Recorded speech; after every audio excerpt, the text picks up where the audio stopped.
उत्तराखंड के ये पहाड़,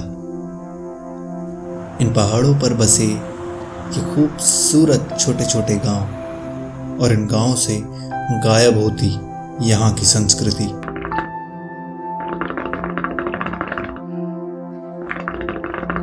उजाड़ पड़े मिट्टी के ये कच्चे मकान,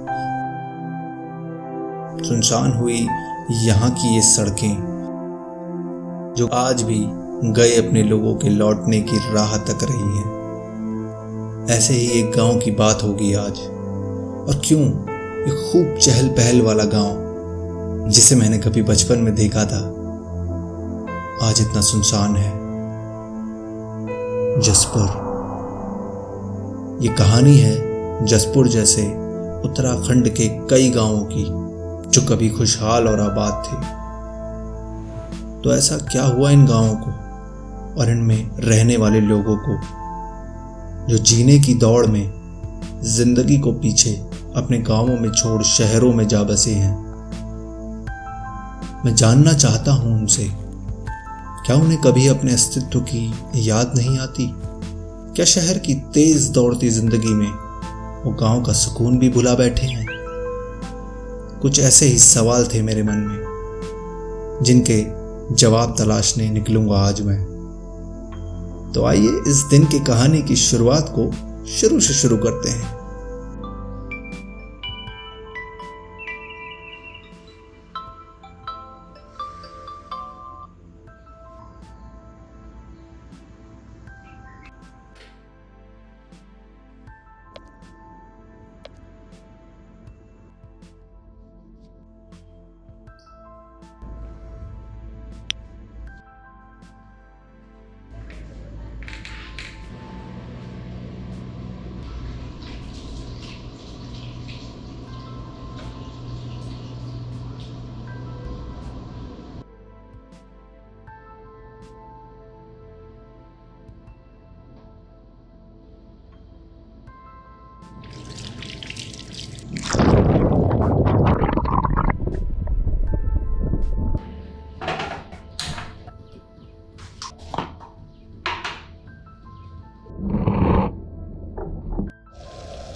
गुड मॉर्निंग, कैसे हैं आप सब लोग। फिलहाल हमारी सुबह हो चुकी है, सूर्यदेव आकाश को नारंगी कर चुके हैं, लेकिन आज थोड़े थोड़े बादल मुझे आसमान में नजर आए हैं, जो कि थोड़ा चिंता का विषय हो सकता है।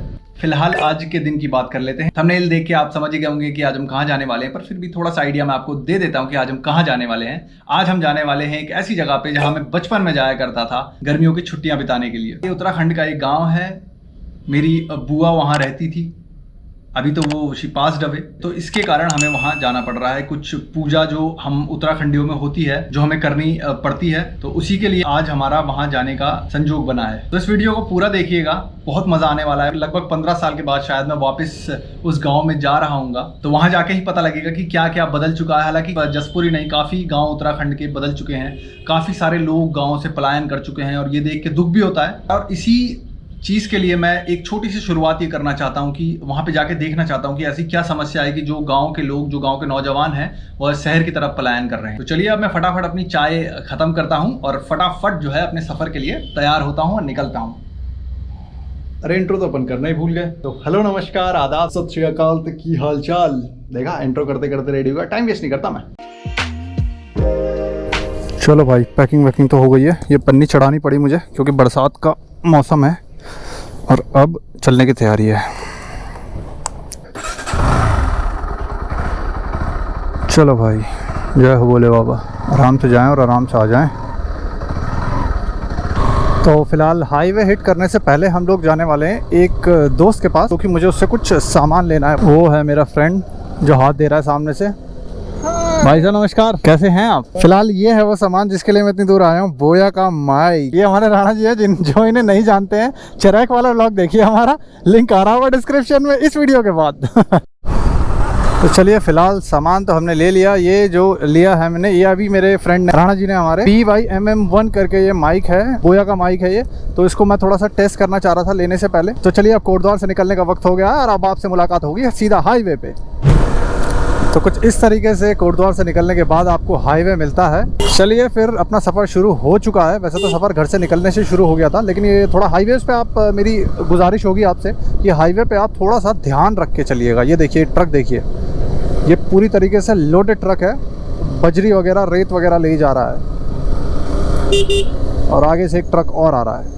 थोड़ा सा मेरी बस यही अपील रहेगी, यही गुजारिश रहेगी सबसे, जितने भी हमारे मोटर ब्लॉगर्स हैं या फिर जो बाइक्स चलाते हैं हाईवेज़ पे, स्पेशली 2 व्हीलर्स चलाते हैं, उनसे मेरी यही अपील रहेगी कि प्लीज़ थोड़ा सा सावधानी से और संभल के चलिएगा, क्योंकि हाईवेज़ किसी के नहीं होते। ओवरटेक करते भी हैं तो थोड़ा सा संभल के करिएगा। चलिए फिलहाल अब जर्नी हमारी चलती रहेगी, बीच बीच में आपसे बातें होती रहेंगी। फिलहाल मैं बाइक चलाने पे ध्यान देता हूँ, नहीं तो गड़बड़ हो सकती है। ये हो गया, थोड़ा सा दूर आए थे हाईवे पे निकल के और ये दो पंचर, एक भी नहीं दो पंचर। हर बार मैं घर से बाहर निकलता हूँ एक पंचर है। छोटू ऐसा क्यों होता है यार?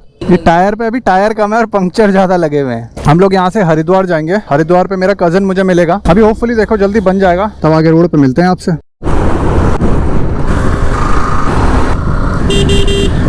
चलिए पंचर लगा के तो हम निकल चुके हैं और अब यहाँ से हमें जाना है right. This is where we have to go. अभी ये जो रास्ता है, ये रास्ता जाता है आपका हरिद्वार के लिए। ये एक शॉर्टकट है, हमको पूरा यूपी घूम के नहीं जाना पड़ता। ये वाला जो रास्ता है, कोई नाम तो नहीं है इसका, लेकिन नहर वाला रास्ता कहते हैं। ये रोड जो है काफ़ी खूबसूरत है, क्योंकि इसके ठीक जो लेफ्ट साइड में है वो बहुत ही अच्छी झील है। अभी आगे जाके दिखाऊंगा मैं आपको। गड्ढे वगैरह कम है यहाँ पे, गड्ढे इतने नहीं हैं और काफ़ी सारे ढाबे भी हैं रास्ते में। ये एक ब्रिज भी बना है और ये वो नहर है, पानी है इस समय नहर में काफी अच्छा। मैं सोच रहा हूँ कहीं बीच में रुक के एक छोटा सा चाय का ब्रेक लिया जाए। भैया चाय मिलेगी? अरे गड्ढे बहुत है रास्ते पे। कैमरे पे हो? कैमरा मुझे निकालना ही पड़ा क्योंकि नहर आपको दिखानी थी। ये वो नहर है, पूरी बहती है इस तरीके से, और ये रोड, और ये वो ढाबा जहाँ मैं रुका हूँ, और ये जहाँ हमने जाना है।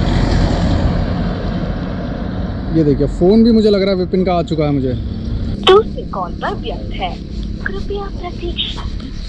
हेलो हेलो बाबूजी कहाँ पहुँचे? भाई बस पहुँचने वाला हूँ मैं, ये नहर वाले रास्ते पे। तू पहुँच गया क्या? हम तो पहुँच गए, लेकिन हम क्या करें, चंडी पुल से एक स्टॉप आगे आर की पौड़ी तक पहुँच गए हम। ये रे महाशय, बहुत इनका वेट करा है भाई साहब। नमस्कार, रिकॉर्डिंग है? कैसे हो? बढ़िया। और भैया कैसे हो? ये हमारे, ये इसके चाचा जी के लड़के हैं। भैया आपका शुभ नाम? विनीत। विनीत हाँ, पहले परमिशन नहीं वो बाद में ले लेंगे। चल थाना में हमको 4000 रुपया लगा। क्यों मार रहे हो भैया इसे? इसने गाड़ी बेच दिया, बैटरी पुलिस वाला गाड़ी बेच दिया और दारू पी के सो रखा है। पुलिस वाला हमको पकड़ के घर में मार रहा है। तो पुलिस वाले को लेकर आ जाओ ना इधर। ये चल नहीं रहा है ना, इस सुबह से ढूंढ रहा हूँ। चलो चलो चलो चौकी चल। विपिन भाई मैं खोज रहा हूँ भाई जी, सुबह से खाना नहीं खाया हूँ। ब्राह्मण आदमी 3 दिन से पैसा नहीं दिया इसने, दारू पी रहा है और गाड़ी ज्वालापुर में पकड़ा रखा है। वहाँ 4000 पुलिस वाला हमसे मांग रहा है। किराया पर दे रखा है। चलो भाई फिलहाल चल दिए हैं अपन। ऐसे झगड़े तो होते ही रहते हैं, बट लेकिन ऐसा मारना नहीं चाहिए। पुलिस वाले को बुला के अगर कुछ ऐसा गलत करा है तो पुलिस वाले के हवाले कर दो, कानून के हवाले कर दो, पर ऐसे खुद नहीं मारना चाहिए। वो बेचारा पहले ही पिया हुआ है तो उसको वैसे भी कुछ नहीं पाइए। ऑटो वाले भाई, ये चाहे दिल्ली हो, देहरादून हो, हरिद्वार हो, किसी को नहीं बख्शते। जहाँ इनका मन आता है उधर से काटते हैं। वाह क्या पुल है। और इसी की मैं बात कर रहा था, अब इन्होंने 2 पुल बना दिए, एक वो आने के लिए और एक ये जाने के लिए। पहले क्या होता था कि इसी पुल से आना भी होता था और इसी पुल से जाना भी होता था, तो इसकी वजह से यहाँ पे काफ़ी ट्रैफिक लगता था। और विपिन और कहाँ ओझल हो गए नज़रों से। फिलहाल जो है हम लोग निकल चुके हैं ऋषिकेश की ओर, और वो रहे हमारे विपिन भाई। पता नहीं दिख रहे होंगे कि नहीं दिख रहे होंगे, लेकिन अपनी स्प्लेंडर चाबुक चीज़ है, चाबुक। और क्या रोड बना दी है भाई, वाकई में जितनी तारीफ़ करूँ उतनी कम। बहुत स्मूथ और बहुत ही अच्छी रोड बना दी है, बिना गड्ढों वाली। पहले रोड ठीक ठाक थी लेकिन इतनी अच्छी नहीं थी, लेकिन अभी तो ये बिल्कुल हाईवे माफिक, तो कहते हैं ना इंटरनेशनल स्टैंडर्ड्स की रोड बना दी है ये वाली। ये देखिए इस फ्लाईओवर की बात कर रहा था मैं। ये वाला जो रास्ता है, जब आप इधर से मुड़ जाते हो तो ये देहरादून चले जाता है और सीधा रास्ता ऋषिकेश और गंगोत्री धाम, बद्रीनाथ, केदारनाथ, इधर से ही जो है सारे रास्ते जाते हैं। उत्तरकाशी वगैरह सारे रास्ते इधर से जाते हैं और पहाड़ आने शुरू हो गए हैं और पहाड़ों में बादल भी मुझे दिखाई देने लगे हैं जो कि खतरे का संकेत है। ये देखिए बद्रीनाथ यहाँ से 300 किलोमीटर दूर है, 142 कर्णप्रयाग, और ऋषिकेश लगभग 13 किलोमीटर दूर है। तो इस टाइम पे हम लोग, ये देख रहे होगे आप, इस टाइम पे हम लोग जो हैं त्रिवेणी घाट पे हैं क्योंकि विपिन भाई को कुछ लेना था। हाँ विपिन भाई, नहीं मिला पत्थर? कुछ पूजा का रिचुअल था, उसके लिए एक पत्थर लेना ज़रूरी था। और यहाँ पे बच्चों की तैराकियाँ देखो यार, गजब तैराकी। ये गंगा है पूरी, जो काफ़ी लोग इधर रेस्ट भी करते हैं, जो लोग नहा लिए हैं।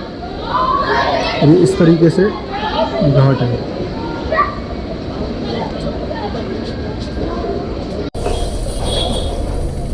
क्या रुपये लीटर चल रहा भैया? 101? 98। अब हो जाएगा 101 भी कुछ टाइम के बाद जिस हिसाब से बढ़ रहा है। बस बहुत ज़्यादा है ये तो।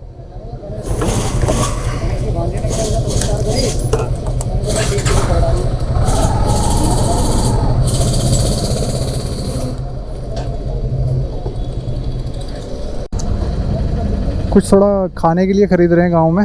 10 पैकेट मैगी लिया है अभी अपन ने। अभी ऋषिकेश से हम लोग निकलने वाले हैं। कुछ सब्जी वगैरह भी खरीद रहे हैं ये लोग। सब्जी में तो खाली टमाटर और प्याज वगैरह खरीदेंगे, बाकी सब्जियां तो गांव की खाएंगे हम। ये वाला रास्ता है जो जाएगा आगे, जो जसपुर जो गांव पड़ता है जहां आज हमने जाना है, वो दरअसल में जो है नीलकंठ वाले रास्ते पे पड़ता है और काफ़ी अच्छे व्यूज़ हैं उस नीलकंठ वाले रास्ते पे। मैं पहले भी गया हूँ एक बार। धूप बहुत कैड़ी लगी है भाई। तो ऋषिकेश से तो आगे हम निकल चुके हैं और अब हम बढ़ चले हैं नीलकंठ महादेव वाले रास्ते पे, क्योंकि उसी रास्ते से हम गांव पहुंचेंगे। तो नीलकंठ महादेव वाला रास्ता ये है। थोड़ा सा आप ऋषिकेश से आगे आओगे तो अभी मैं आपको दिखाऊंगा जहाँ से वो टर्न है। ये है वो टर्न, यहाँ से हमें मुड़ना है। मैं पहले इंडिकेटर दे देता हूँ और फिर हम मुड़ लेते हैं। ये सारी गाड़ियाँ उधर ही जाती हुई आपको दिखेंगी। ये वाला रास्ता जो है वो नीलकंठ महादेव भी जाता है और उसी रास्ते से हम भी अपने गाँव जसपुर जाएंगे। और क्या खूबसूरत नज़ारे चालू हो गए हैं। और बरसात में तो वैसे भी बहुत खूबसूरत लगता ही है। और मोड़, क्या घुमाव है यहाँ पे, इतनी अच्छी रोड, इतने अच्छे पेड़ और इतने अच्छे व्यूज़। मुझे लग रहा है जैसे हम लिविंग माई ड्रीम। और ये वो पुल पड़ता है। इस पुल को क्रॉस करके आपको ये साइड पे लेफ़्ट हैंड साइड पे जाना होता है और वहाँ से आपकी वो आप रास्ता देख रहे हो जो, वहाँ से आप नीलकंठ महादेव जा सकते हो। ये गंगा थी पीछे और यहाँ पे बाप रे, यहाँ तो पहले से ही जो है यहाँ पे जमावड़ा लगा है। चलिए हम भी निकलते हैं। शाबाश, क्या बात है। ये एक चेक पोस्ट भी पड़ता है बीच में। अब मालूम नहीं कोविड के लिए या शायद गाड़ियों की पर्चियाँ वगैरह कटाने के लिए है। आगे भी एक टोल नज़र आ रहा है मुझे। हाँ है भाई टोल। अरे मैं लगा रहा हूँ भाई इधर। किस चीज़ का टोल है ये? जिला पंचायत पौड़ी गढ़वा। नहीं, रोड का टैक्स है ये। फोन पे कर दो।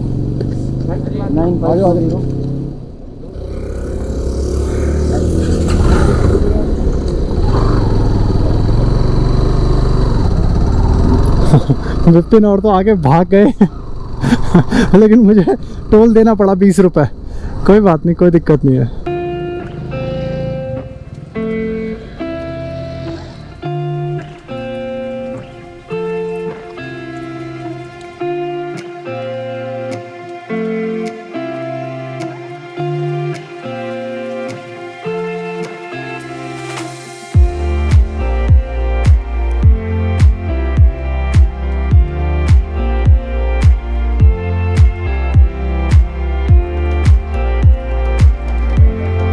अभी थोड़ा सा ही आगे आए थे ऋषिकेश से नीलकंठ वाले रास्ते पे और पीछे देखो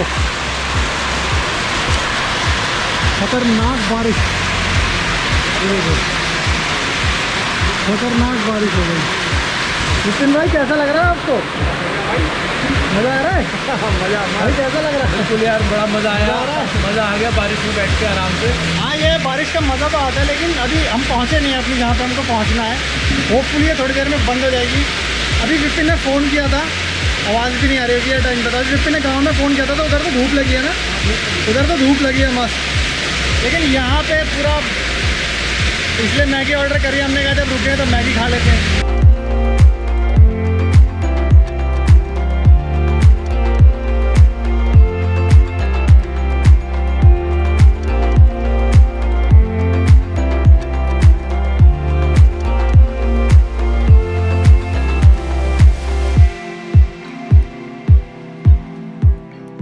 हैरत से ताकता है सहरा बारिश के इस नजराने को, कितनी दूर से आई है ये रेत से हाथ मिलाने को। जी हाँ, बारिश के मौसम का कुछ मज़ा ही ऐसा है। फिलहाल अपनी कहानी पर वापस आते हैं। अचानक हुई बारिश से बचने के लिए जिस ढाबे में हम रुके थे, उस ढाबे से निकलने के बाद हमें बारिश तो नहीं मिली, पर ये पहाड़ों में झूमते बादल ज़रूर दिखाई दिए, जो मानो बेफिक्रे होकर इन पहाड़ों की सैर पर निकले थे। तो फिर क्या था, हम भी इन बादलों की तरह कुदरत की बनाई इन वादियों का मज़ा लेते हुए अपनी मंजिल की ओर बढ़ने लगे। और रास्ते में जहाँ भी कोई खूबसूरत जगह दिखाई देती तो रुक जाते। और सच बताऊं तो हर दूसरे मोड़ पे जैसे हमारी सवारी खुद ब खुद ही रुक जाया करती थी। रुक रुक के चलते हुए हम ये भूल ही गए थे कि वक्त तो अपनी रफ्तार पर ही चलता है। और यही वजह है कि इसके आगे की फुटेज अपने पास नहीं है, क्योंकि गांव पहुंचते पहुंचते अंधेरा हो चुका था। गांव में जहां हमें रुकना था वहां लाइट का कोई इंतज़ाम नहीं था। तो जैसे तैसे करके हमने विनीत भाई के घर में लाइट का एक कनेक्शन बगल में रह रही ताई जी के घर से लिया, पुलाव बनाया और पुलाव खाने के बाद खा के सो गए। तो बस ऐसे ही जसपुर की कहानी के पहले दिन का सफ़र ख़त्म हुआ, पर कहानी नहीं। कहानी तो अब यहाँ से शुरू होनी थी, पर एक दिन के लिए बस इतना बहुत है। इस कड़ी में बस इतना ही। आशा करता हूँ कि आपको पसंद आई होगी। दूसरी कड़ी जल्द आएगी। तब तक ख्याल रखिए अपना। मैं सागर चमोली इजाज़त चाहूँगा आपकी।